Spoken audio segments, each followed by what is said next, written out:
Welcome to Growing in Uncertainty. My name is Tess Miller, and through my seminar and coaching business, Wings Unfolded, I help people who love what they're doing, but they're not sure where it's going. My intention with sharing these weekly live videos with you is to share with you any of the experiences that are coming up for me that are related to feeling stuck or being uncertain, because my hope is that as I work through these themes in my life, they can help you with any places where you might be feeling stuck or uncertain. And so my hope is that we can grow in uncertainty together.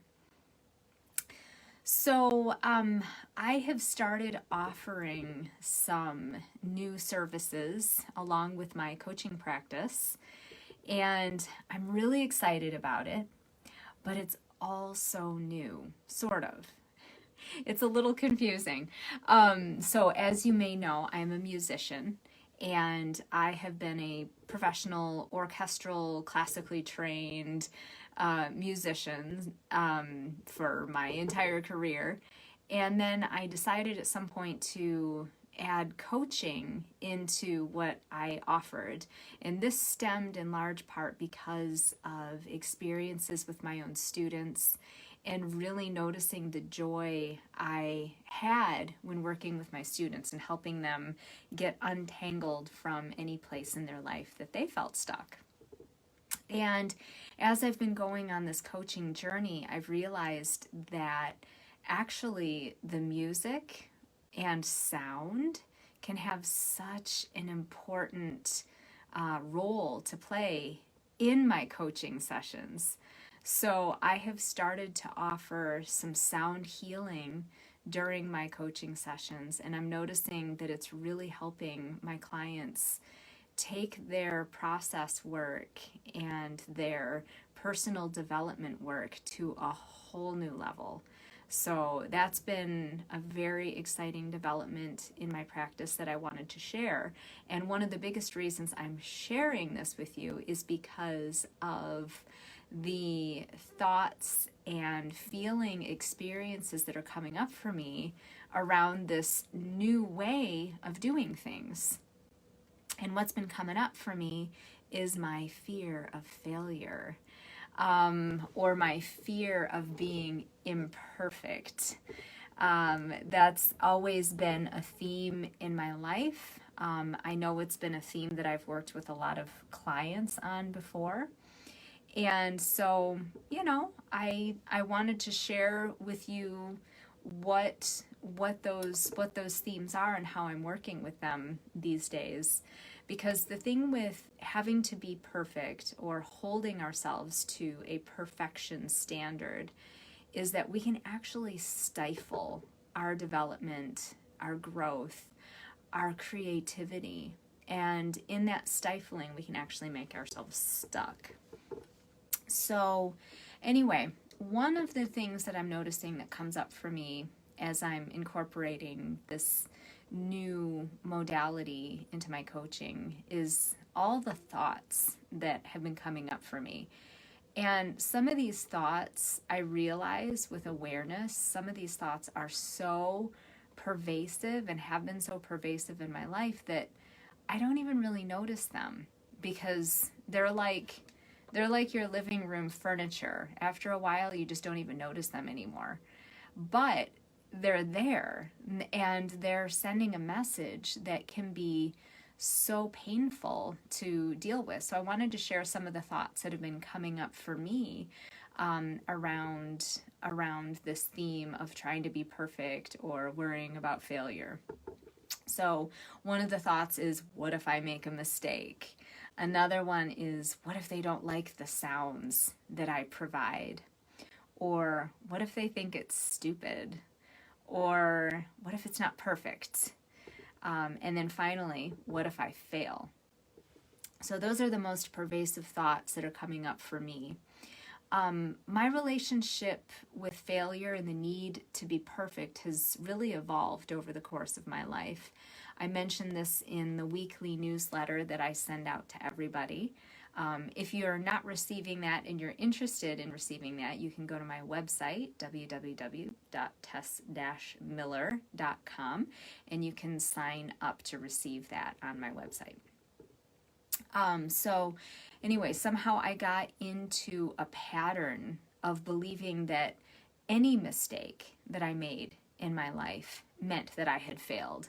And I know that seems quite extreme, but that's where my young mind went. If a teacher had any feedback for me at all, it meant that I failed the assignment. Even though I might still have gotten an A on it, it doesn't matter. The fact that they had to say something to me meant that I bombed, I failed.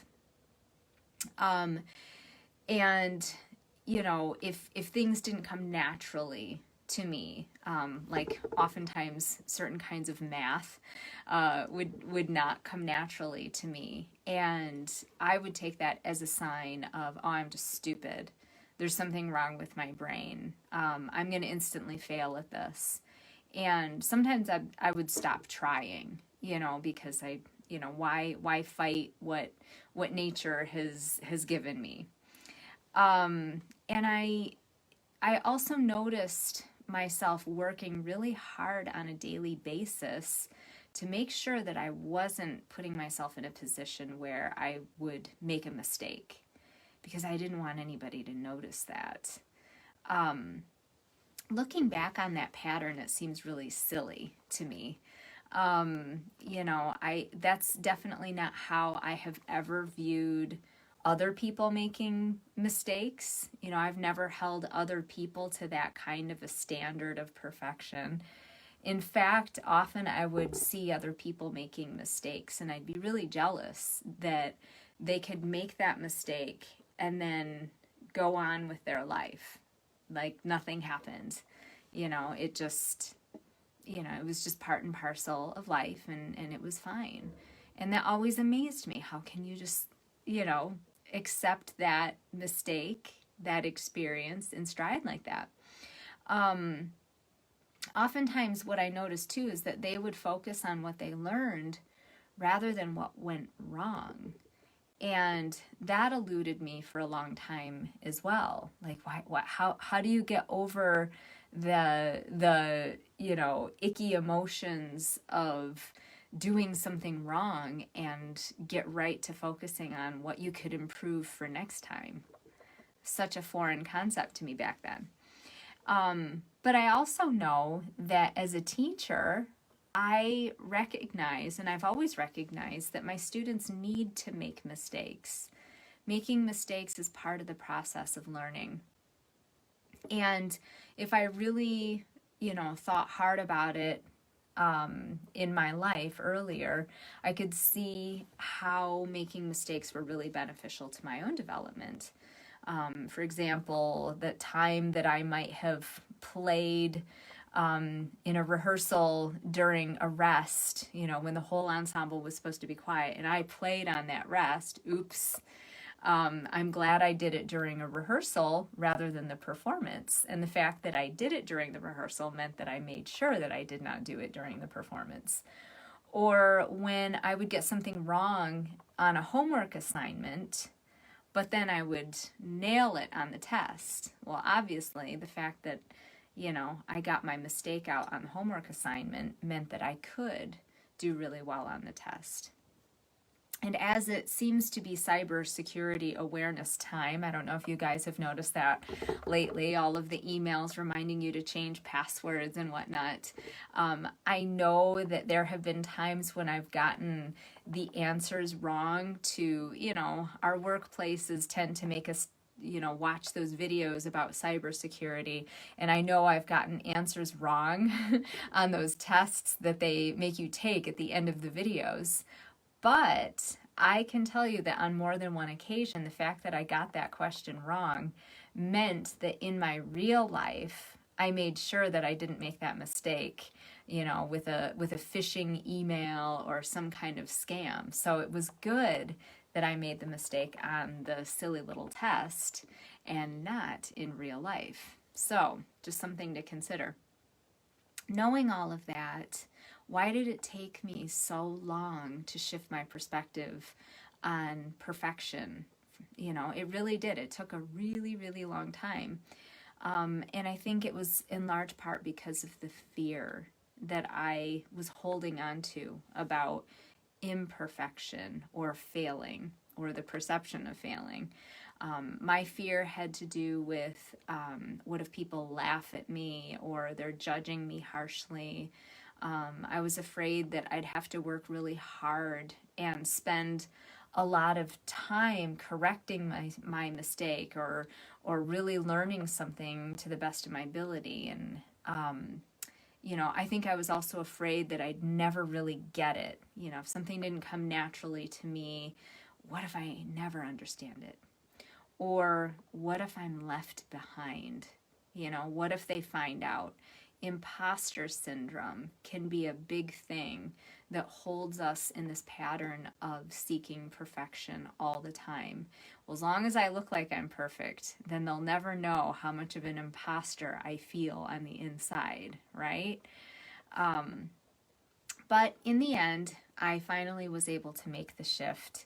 I started to see how trying to be perfect all the time was actually stifling my growth. And I would watch my friends and colleagues make these enormous decisions in their lives. And they made mistakes along the way, but they also learned from those mistakes. They were growing, they were developing at a faster, a bigger pace than I was. And so watching from the sidelines, I could start to see how important the process of making mistakes and being imperfect and allowing yourself to learn and grow and develop because of those mistakes really was. So if you are finding yourself in this pattern of needing to be perfect all the time, I do have a few things to think about to help you shift from perfection to allowing imperfection in your life. And the first one has everything in the world to do with awareness. Awareness is always the first step in everything, right? If you don't know that you're stuck in a pattern, how can you get out of the pattern? Awareness can happen suddenly, but more often than not, it happens gradually. Not as fast as we might like to, but it does happen if we let it. In my process of becoming aware of the pattern of seeking perfection, I had to allow myself to feel the feelings that were related to keeping me in that pattern. And also paying attention to the cause of those feelings. For example, I would notice somebody doing something big in their lives, really going in a direction that seemed out of the ordinary for them. And I would start to feel jealous, and that's not necessarily a good feeling to have. In fact, our culture has a tendency to really paint jealousy in a negative light. But actually, jealousy is a great harbinger of truth for us, as long as you're willing to look at it that way. I know that, jealousy can sometimes make people make bad decisions in their lives or say mean things to other people that they're jealous of. But if you can be aware of when jealousy comes up for you and really ask it what it's trying to tell you, you might learn a lot about what you actually want to be creating in your life. So for example, every single time I feel jealous in my life, now I have a tendency to stop and ask myself, what is it that other person is doing that you wish that you could be doing? And there's usually an answer right away for me. And what that does is that it really helps me know what I can make the decision to do in my life that helps me know that I'm going in the direction that I want to be going in. So jealousy isn't a bad thing. Jealousy is actually a wonderful thing to help us stay on track for where we want to go in our lives. But that has to start with becoming aware rather than reacting to what we're experiencing, simply responding, being aware of it, and making the decisions, strong, conscious decisions about what to do with that information. The second thing that you can do to work with getting out of a pattern of perfection is to adjust your expectations. I know this one's really hard, right? I think in our culture, it's totally fine to say that, I'm going to strive for this. I expect this of myself. Holding ourselves to a standard can be a really, really great thing, but it might get to a place where it's unreasonable sometimes. We might end up getting into a pattern of setting unreasonable expectations for ourselves, like being perfect. It's completely unreasonable to expect yourself to be perfect in every single situation in life. So, adjusting your expectations to be more reasonable can take some practice, especially if you've been in this perfectionistic pattern for a long time. The idea of lowering your standards could feel really heartbreaking or really challenging.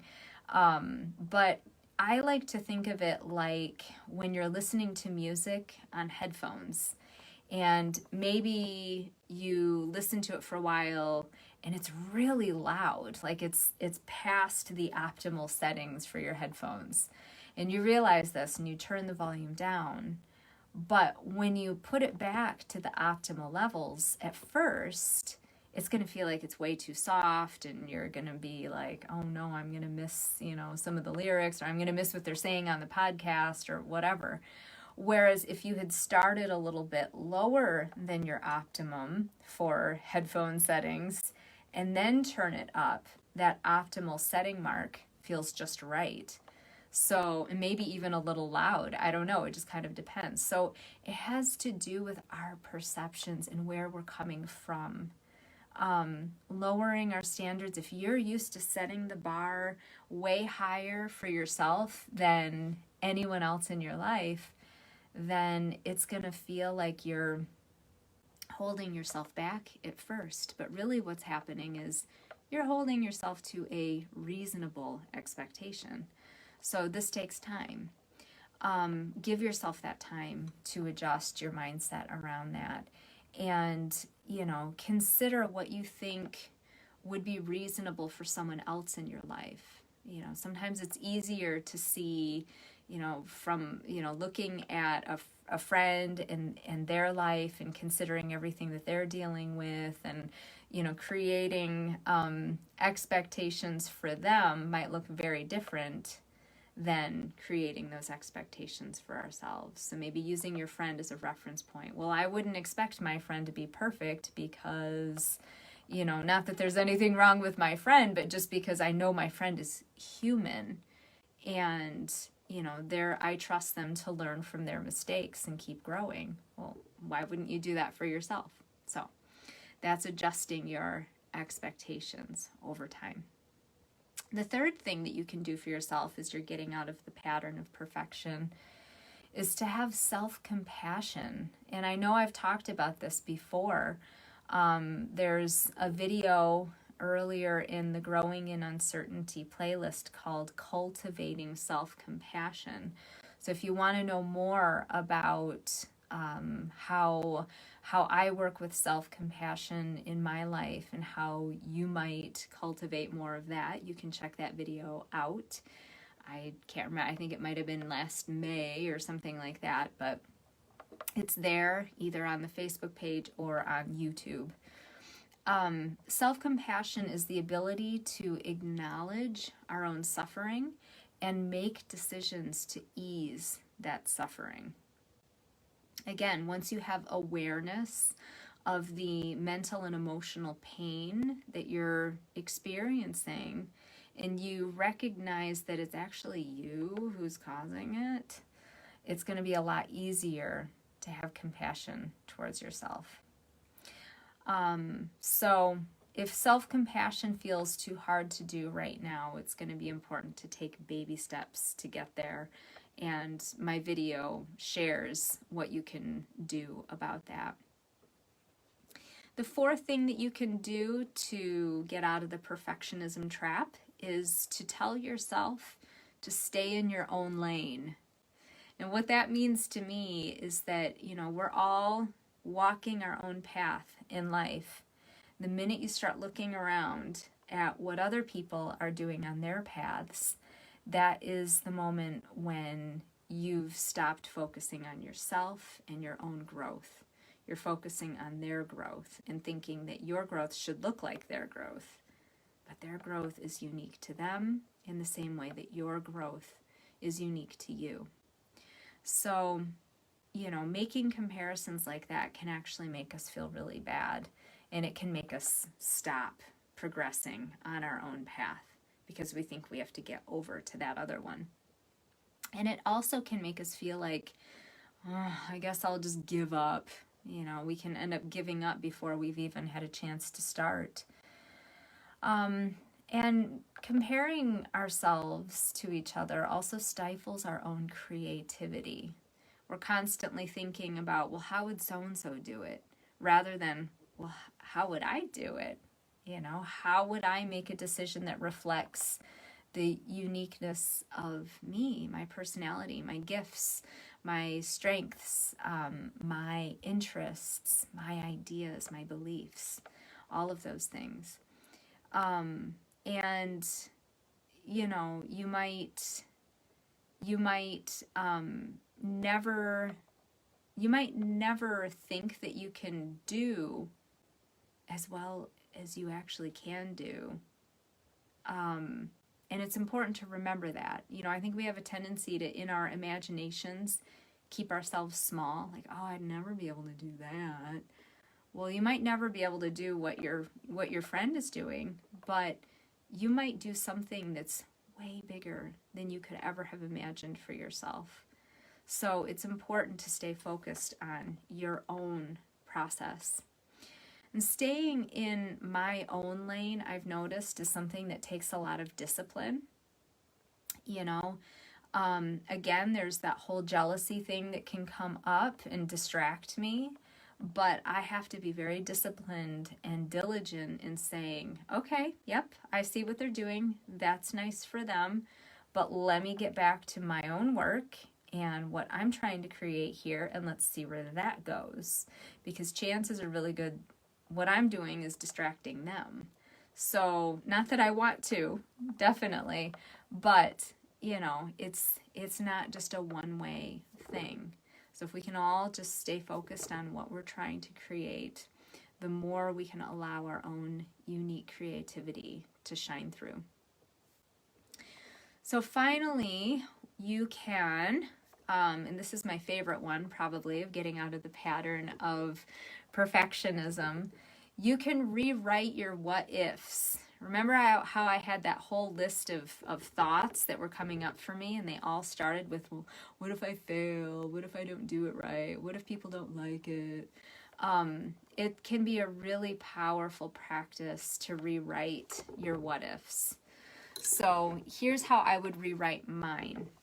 Instead of, what if I make a mistake? I could say, what if I learn something? Instead of, what if they don't like the sounds I provide? I can say, what if they like the sounds I provide? Or what if they think it's stupid? Can be rewritten to, what if they think it's amazing? What if it's, not great, or I can't remember the what if. I could rewrite it as, what if it's perfect? And then what if I fail can, of course, be rewritten as, what if I succeed? Once you've rewritten your what ifs, it's important to notice how you feel, and also notice where you might be resisting, especially when I rewrote what if I fail to what if I succeed. There was definitely a part of me that was resisting that. And that part of me is the part that excuse me, is for whatever reason thinking that I need to be kept small. And I think that comes from my humility. And humility can be a wonderful thing, but it can also get a little bit too overbearing if we're not careful. And so my humility is saying, well, don't think too highly of yourself, because then if you do fail, that gives people something to really rub in, right? But it's important to visualize yourself succeeding in life. If you only ever visualize the failure or making mistakes or not, being able to follow through with something that you say that you're going to do, then you're not going to do it because you're visualizing not doing it. Whereas if you can get to a place where you can visualize actually succeeding, you're going to definitely succeed. You're going to get there. It might not look exactly the way you expected to in the end, but you're going to get there. So there's actually a lot of research behind creative visualization, and there's a great book that I highly recommend. I may have mentioned it before on these videos. Shakti Gawain's Creative Visualization. It's actually quite an old book. It's from the 1970s, I believe, and it has definitely stood the test of time. So I highly recommend that you check that out and try some of the visualization exercises that Shakti Gawain gives in that book. This all takes practice, so I decided to give you all a homework assignment. So take out a pen and piece of paper and write down the following questions that you can answer over the course of this week. So the first question is, where in your life do you feel imperfect or you feel like a failure in some way? The second one is, what feelings come up for you as you think about this? Write all of your feelings down. Try to label them. Give them a name. Allow yourself to write freely on this. Remember that you are the only audience for what you write down in your journal, so don't censor yourself. Next question, pretend your best friend felt this way. What would you tell them? Write down any words of advice you might have for your friend or supportive, encouraging words. And again, really try to believe that your friend feels imperfect or like a failure. And then finally, read back what you wrote on that last question about your friend. What you said to your friend that was supportive and encouraging. Read back those words, but read them to yourself. It's pretty powerful how that can really feel supportive. Even though you intended to write it for your friend, you're reading it for yourself, and accept it because you meant it. You do mean it. So from here, after you've developed some awareness around what's coming up for you emotionally, mentally, you can look at your expectations. You can cultivate some self-compassion, and then stay in your lane, and finally rewrite any of the what ifs that came up for you. I hope this message resonates with you. Thank you so much for joining me. I'm always so grateful for your presence and to hear any feedback or stories or sentiments that you want to share on my Facebook page or LinkedIn or YouTube or Instagram. I'm on all of those. Please, please, please like or share these videos or my posts with friends and family. The more likes and shares and subscribes that I get means that I'm more visible to more people. So that really, really helps me out. I'm happy to share these freely, and I would be even happier if I had more subscribers. So if there's something you want to help with related to a life transition, please feel free to send me a private message. I'd love to connect with you. And remember that it's okay to be stuck, but you don't have to stay there. Have an amazing week and take care.